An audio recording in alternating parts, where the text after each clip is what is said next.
أعوذ بالله من الشيطان الرجيم. بسم الله الرحمن الرحيم. ياسين والقرآن الحكيم إنك لمن المرسلين على صراط مستقيم تنزيل العزيز الرحيم لتنذر قوما ما أنذر آباؤهم فهم غافلون لقد حق القول على أكثرهم فهم لا يؤمنون إنا جعلنا في أعناقهم أغلالا فهي إلى الأذقان فهم مقمحون وجعلنا من بين أيديهم سدا ومن خلفهم سدا فأغشيناهم فهم لا يبصرون وسواء عليهم أأنذرتهم أم لم تنذرهم لا يؤمنون إنما تنذر من اتبع الذكر وخشي الرحمن بالغيب فبشره بمغفرة وأجر كريم إنا نحن نحيي الموتى ونكتب ما قدموا وآثارهم وكل شيء أحصيناه في إمام مبين واضرب لهم مثلا أصحاب القرية إذ جاءها المرسلون إذ أرسلنا إليهم اثنين فكذبوهما فعززنا بثالث فقالوا إنا إليكم مرسلون قالوا ما أنتم إلا بشر مثلنا وما أنزل الرحمن من شيء إن أنتم إلا تكذبون قالوا ربنا يعلم إنا إليكم لمرسلون وما علينا إلا البلاغ المبين قالوا إنا تطيرنا بكم لئن لم تنتهوا لنرجمنكم وليمسنكم منا عذاب أليم قالوا طائركم معكم أئن ذكرتم بل أنتم قوم مسرفون وجاء من أقصى المدينة رجل يسعى قال يا قوم اتبعوا المرسلين اتبعوا من لا يسألكم أجرا وهم مهتدون وما لي لا أعبد الذي فطرني وإليه ترجعون أأتخذ من دونه آلهة إن يردني الرحمن بضر لا تغن عني شفاعتهم شيئا ولا ينقذون إني إذا لفي ضلال مبين إني آمنت بربكم فاسمعون قيل ادخل الجنة قال يا ليت قومي يعلمون بما غفر لي ربي وجعلني من المكرمين وما أنزلنا على قومه من بعده من جند من السماء وما كنا منزلين إن كانت إلا صيحة واحدة فإذا هم خامدون يا حسرة على العباد ما يأتيهم من رسول إلا كانوا به يستهزئون ألم يروا كم أهلكنا قبلهم من القرون أنهم إليهم لا يرجعون وإن كل لما جميع لدينا محضرون وآية لهم الأرض الميتة أحييناها وأخرجنا منها حبا فمنه يأكلون وجعلنا فيها جنات من نخيل وأعناب وفجرنا فيها من العيون ليأكلوا من ثمره وما عملته أيديهم أفلا يشكرون سبحان الذي خلق الأزواج كلها مما تنبت الأرض ومن أنفسهم ومما لا يعلمون وآية لهم الليل نسلخ منه النهار فإذا هم مظلمون والشمس تجري لمستقر لها ذلك تقدير العزيز العليم والقمر قدرناه منازل حتى عاد كالعرجون القديم لا الشمس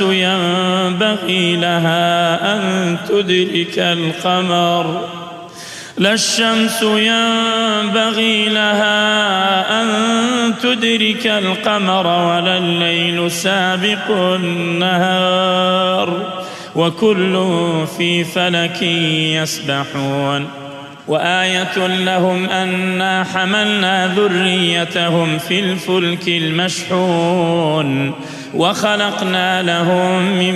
مثله ما يركبون وإن نشأ نغرقهم فلا صريخ لهم ولا هم ينقذون إلا رحمة منا ومتاعا إلى حين وإذا قيل لهم اتقوا ما بين أيديكم وما خلفكم لعلكم ترحمون وما تأتيهم من آية من آيات ربهم إلا كانوا عنها معرضين وإذا قيل لهم أنفقوا مما رزقكم الله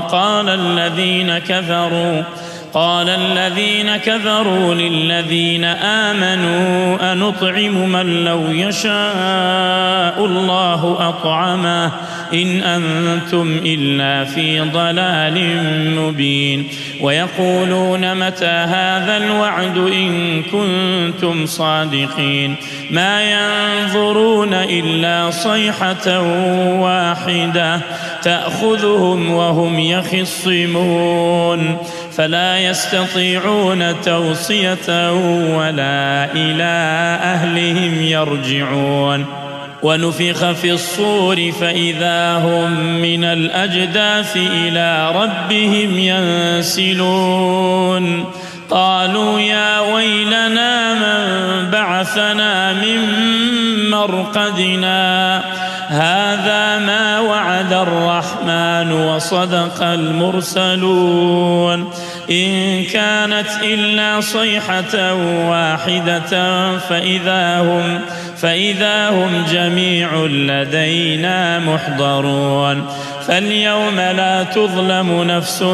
شيئا ولا تجزون إلا ما كنتم تعملون إن أصحاب الجنة اليوم في شغل فاكهون هم وأزواجهم في ظلال على الأرائك متكئون لهم فيها فاكهة ولهم ما يدعون سلام قولا من رب رحيم وامتازوا اليوم أيها المجرمون ألم أعهد إليكم يا بني آدم ألا تعبدوا الشيطان إنه لكم عدو مبين وأن اعبدوني هذا صراط مستقيم ولقد أضل منكم جبلا كثيرا أفلم تكونوا تعقلون هذه جهنم التي كنتم توعدون اصلوها اليوم بما كنتم تكفرون اليوم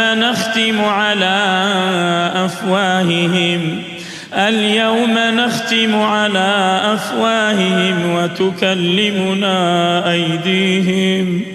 وتشهد أرجلهم بما كانوا يكسبون ولو نشاء لطمسنا على أعينهم فاستبقوا الصراط فأنى يبصرون ولو نشاء لمسخناهم على مكانتهم فما استطاعوا مضيا ولا يرجعون ومن نعمره ننكسه في الخلق أفلا يعقلون وما علمناه الشعر وما ينبغي له إن هو إلا ذكر وقرآن مبين لينذر من كان حيا ويحق القول على الكافرين أولم يروا أنا خلقنا لهم مما عملت أيدينا أنعاما فهم لها مالكون وذللناها لهم فمنها ركوبهم ومنها يأكلون ولهم فيها منافع ومشارب أفلا يشكرون واتخذوا من دون الله آلهة لعلهم ينصرون لا يستطيعون نصرهم وهم لهم جند محضرون فلا يحزنك قولهم إنا نعلم ما يسرون وما يعلنون أولم ير الإنسان أنا خلقناه من نطفة فإذا هو خصيم مبين وضرب لنا مثلا ونسي خلقه قال من يحيي العظام وهي رميم قل يحييها الذي أنشأها أول مرة وهو بكل خلق عليم الذي جعل لكم من الشجر الأخضر نارا فإذا أنتم منه توقدون أوليس الذي خلق السماوات والأرض بقادر على أن يخلق مثلهم بلى وهو الخلاق العليم إنما أمره إذا أراد شيئا أن يقول له كن فيكون فسبحان الذي بيده ملكوت كل شيء وإليه ترجعون. بسم الله الرحمن الرحيم إذا وقعت الواقعة ليس لوقعتها كاذبة خافضة رافعة إذا رجت الأرض رجا وبست الجبال بسا فكانت هباء منبثا وكنتم أزواجا ثلاثة فأصحاب الميمنة ما أصحاب الميمنة وأصحاب المشأمة ما أصحاب المشأمة والسابقون السابقون أولئك المقربون في جنات النعيم ثلة من الأولين وقليل من الآخرين على سرر موضونة متكئين عليها متقابلين يطوف عليهم ولدان مخلدون بأكواب وأباريق وكأس من معين لا يصدعون عنها ولا ينزفون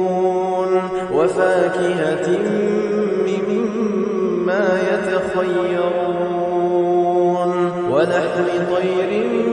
مما يشتهون وحور عين كأمثال اللؤلؤ المكنون جزاء بما كانوا يعملون لا يسمعون فيها لغوا ولا تأثيما إلا قيلا سلاما سلاما وأصحاب اليمين ما أصحاب اليمين في سدر مخضود وطلح منضود وظل ممدود وماء مسكوب وفاكهة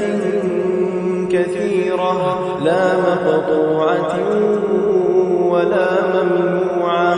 وفرش مرفوعة إنا أنشأناهن إنشاء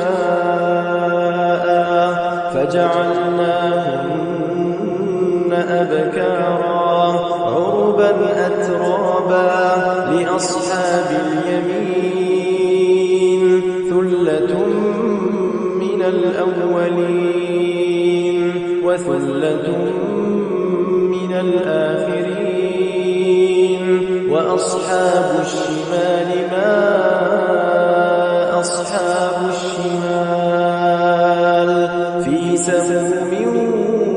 وحميم وظل من يحموم لا بارد ولا كريم إنهم كانوا قبل ذلك مترفين وكانوا يصرون على الحنث العظيم وكانوا يقولون أئذا متنا وكنا ترابا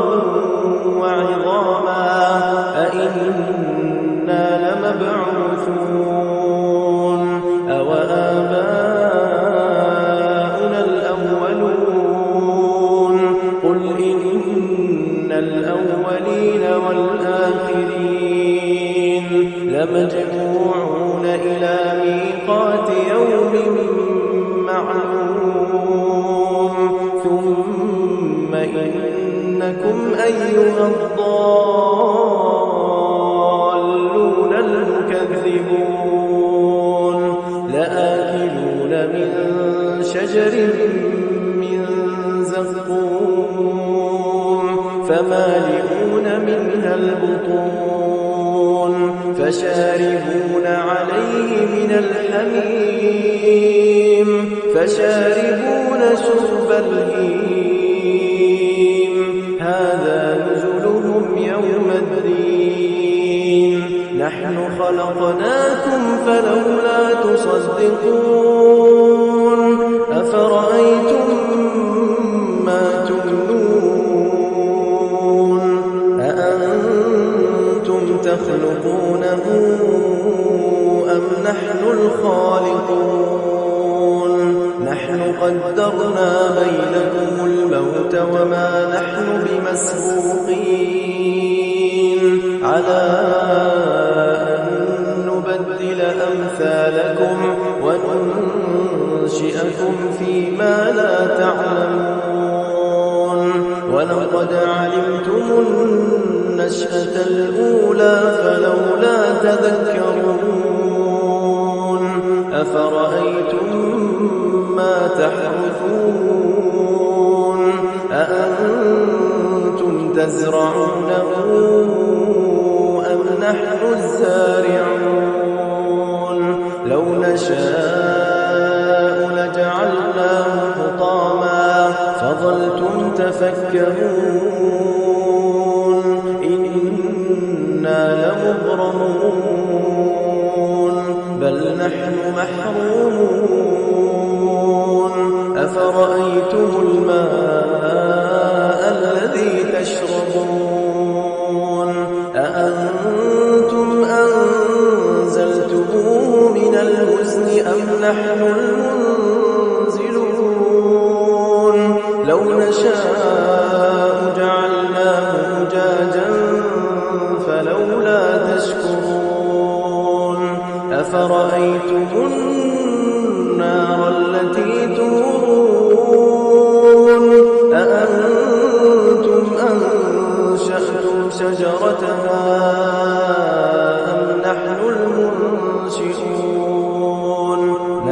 وجعلناها تذكرة ومتاعا للمقوين فسبح باسم ربك العظيم فلا أقسم بمواقع النجوم وإنه لقسم لو تعلمون عظيم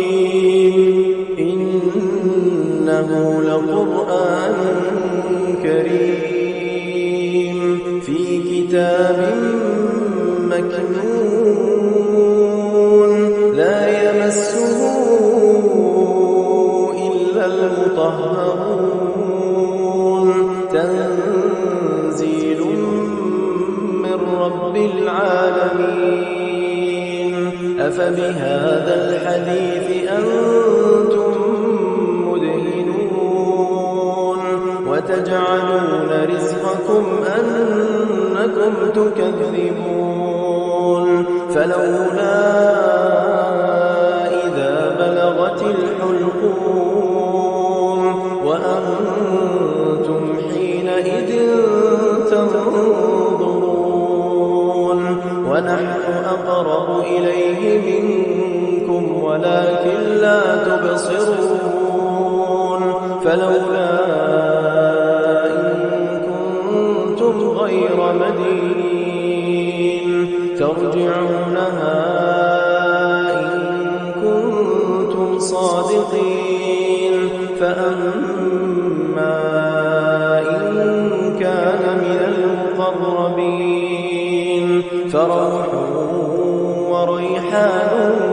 وجنة نعيم وأما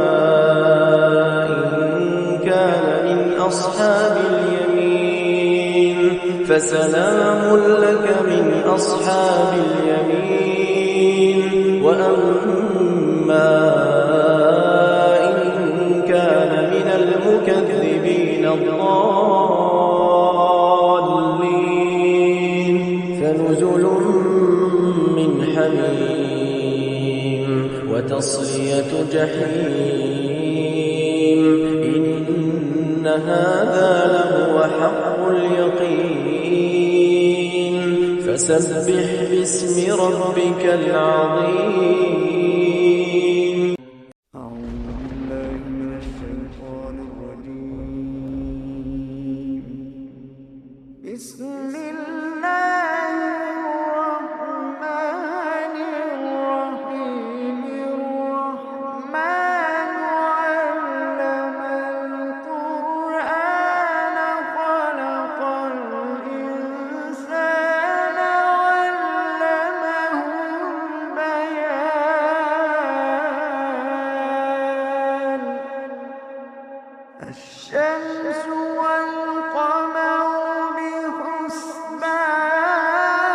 بحسبان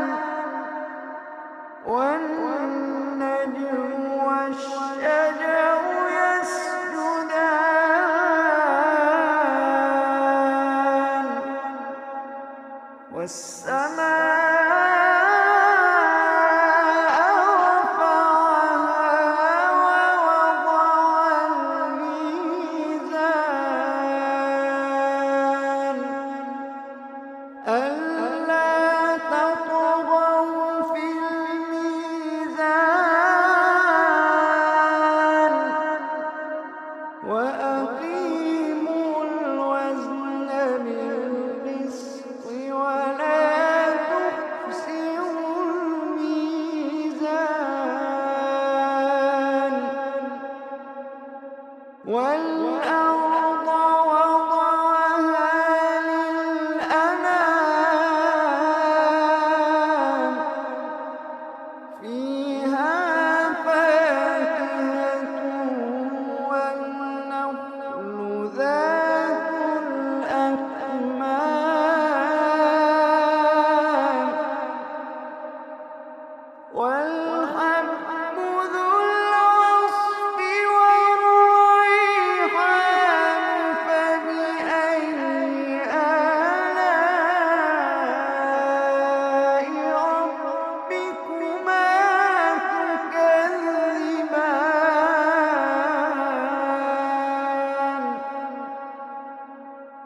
والحب ذو العصف والريحان فبأي آلاء ربكما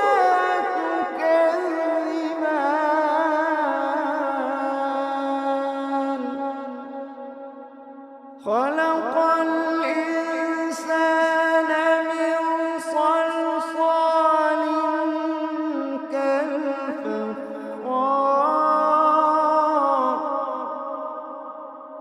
وخلق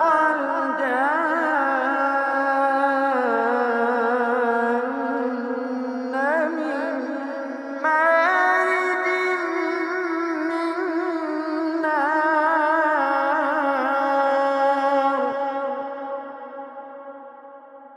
فبأي آلاء ربكما تكذبان رب المشرقين ورب المغربين فبأي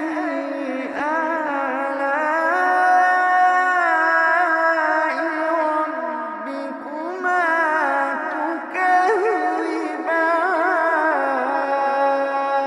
تكذبان مرج البحرين يلتقيان بينهما برزخ لا يبغيان فبأي آلاء ربكما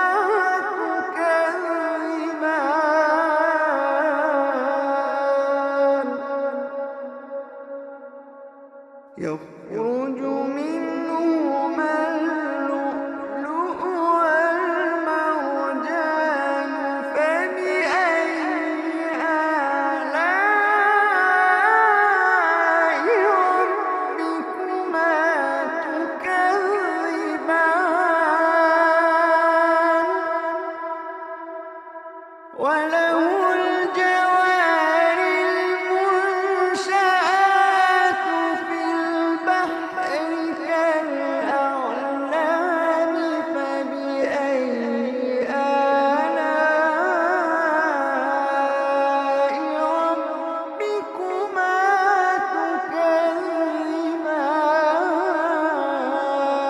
تكذبان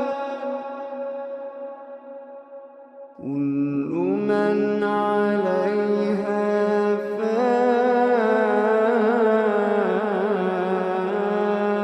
فان كل من عليها فان ويبقى وجه ربك ذو الجلال والإكرام كل من عليها فان ويبقى وجه ربك ذو الجلال والإكرام فبأي آلاء ربكما تكذبان يسأله من في السماوات والأرض كل يوم هو في شأن فبأي آلاء ربكما تكذبان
يا معشر الجن والإنس إن استطعتم أن تنفذوا من أقطار السماوات والأرض فانفذوا لا تنفذون إلا بسلطان فبأي آلاء ربكما تكذبان يرسل عليكما شواظ من نار ونحاس فلا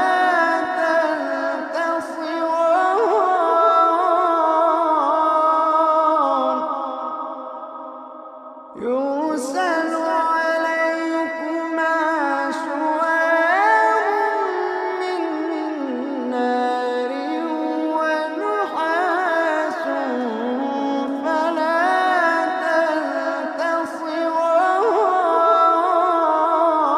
تنتصران فبأي آلاء ربكما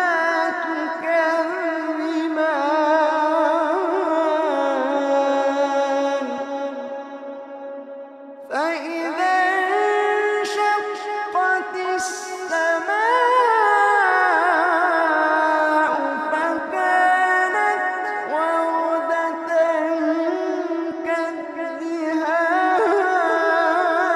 كالدهان فبأي آلاء ربكما تكذبان فيومئذ لا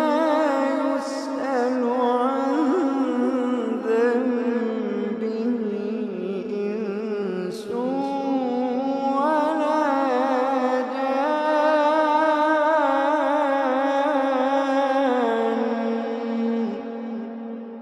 فبأي آلاء ربكما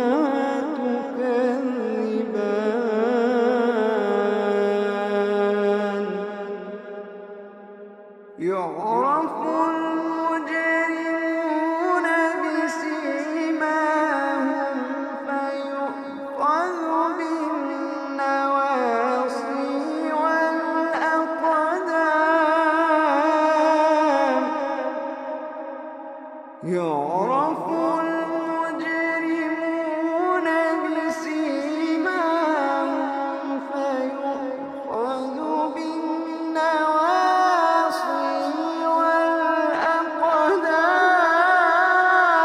والأقدام فبأي آلاء ربكما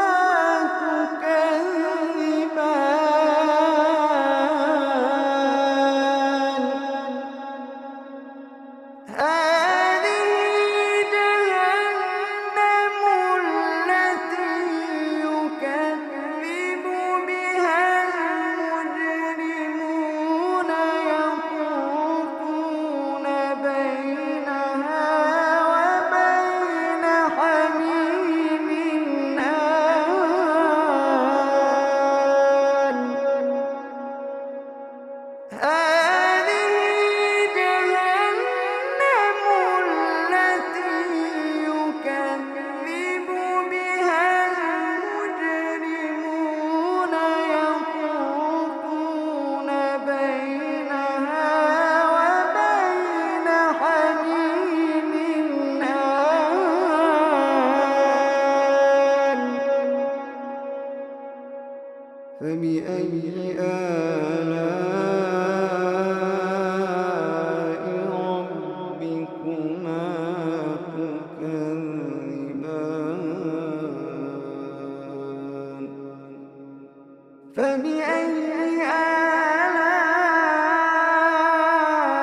فبأي آلاء ربكما تكذبان فيهما عينان تجريان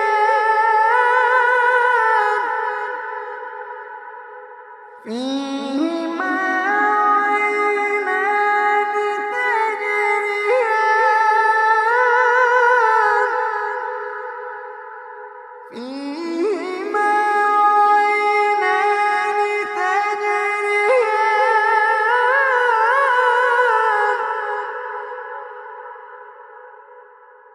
فبأي آلاء ربكما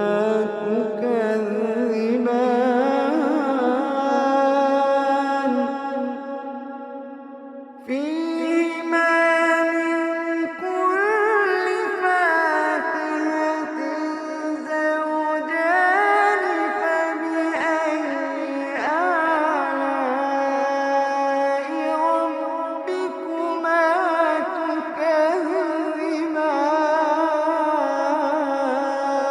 تكذبان متكئين على فرش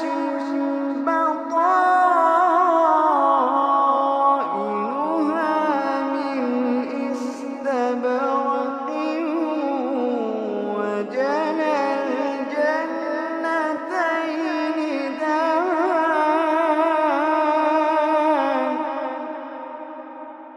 فبأي آلاء ربكما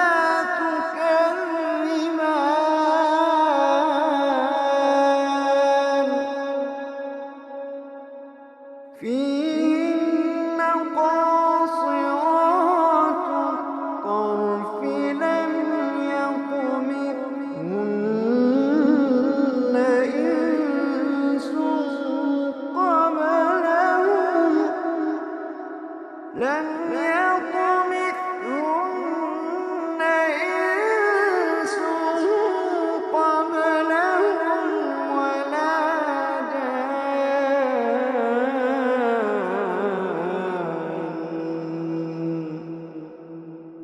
فبأي آلاء ربكما تكذبان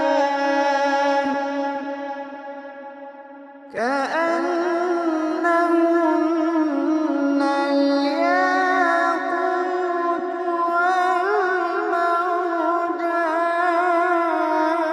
والمرجان فبأي آلاء ربكما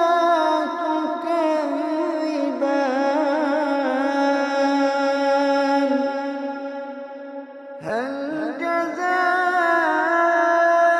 جزاء الإحسان إلا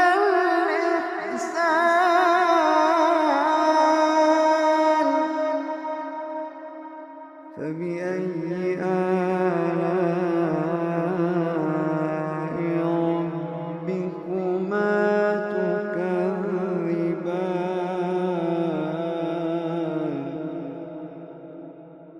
ومن دونهما جنتان فبأي آلاء ربكما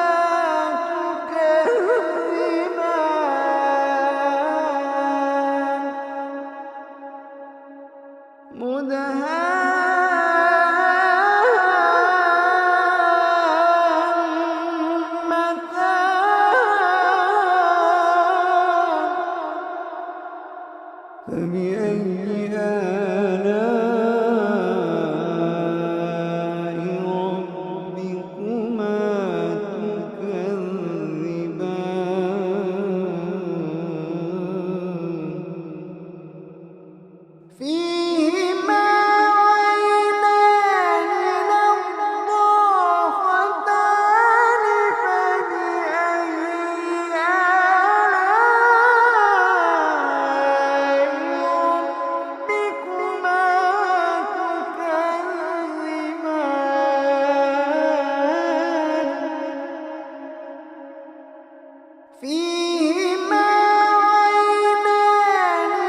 لم يطمثهن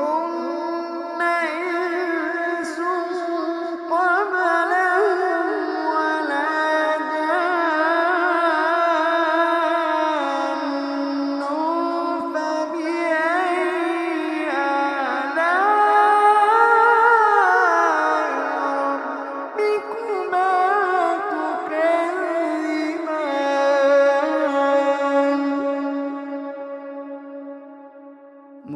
متكئين على رفرف خضر وعبقري حسان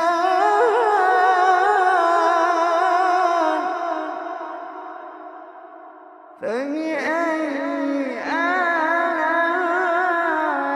آلاء ربكما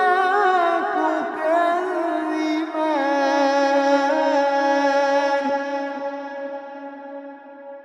فبأي آلاء ربكما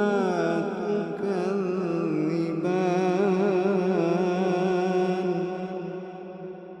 تبارك اسم ربك ذي الجلال والإكرام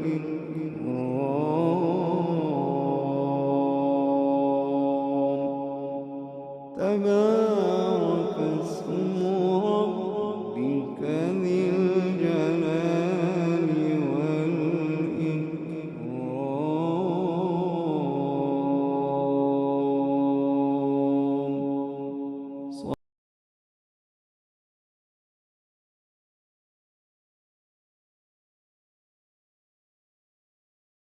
بسم الله الرحمن الرحيم. تبارك الذي بيده الملك وهو على كل شيء قدير الذي خلق الموت والحياة ليبلوكم أيكم أحسن عملا وهو العزيز الغفور الذي خلق 7 سماوات طباقا ما ترى في خلق الرحمن من تفاوت فارجع البصر هل ترى من فطور ثم ارجع البصر كرتين ينقلب إليك البصر خاسئا وهو حسير ولقد زينا السماء الدنيا بمصابيح وجعلناها رجوما للشياطين وأعتدنا لهم عذاب السعير وللذين كفروا بربهم عذاب جهنم وبئس المصير إذا ألقوا فيها سمعوا لها شهيقا وهي تفور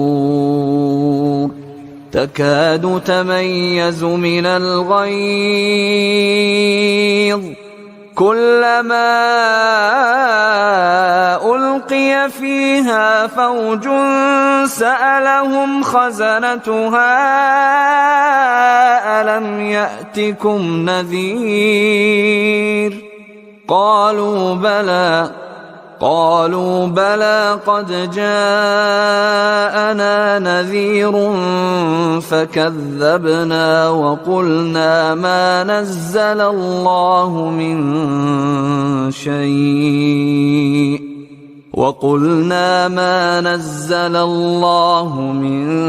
شيء إن أنتم إلا في ضلال كبير وقالوا لو كنا نسمع أو نعقل ما كنا في أصحاب السعير فاعترفوا بذنبهم فسحقا لأصحاب السعير إن الذين يخشون ربهم بالغيب لهم مغفرة وأجر كبير وأسروا قولكم أو اجهروا به إنه عليم بذات الصدور ألا يعلم من خلق وهو اللطيف الخبير هو الذي جعل لكم الأرض ذلولا فامشوا في مناكبها وكلوا من رزقه وإليه النشور أأمنتم من في السماء أن يخسف بكم الأرض فإذا هي تمور أم أمنتم من في السماء أن يرسل عليكم حاصبا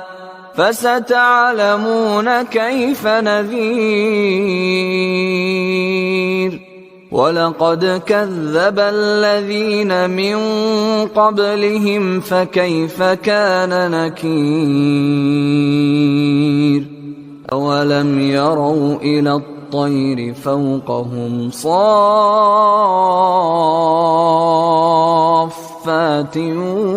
ويقبضن ما يمسكهن إلا الرحمن إنه بكل شيء بصير أمن هذا الذي هو جند لكم ينصركم من دون الرحمن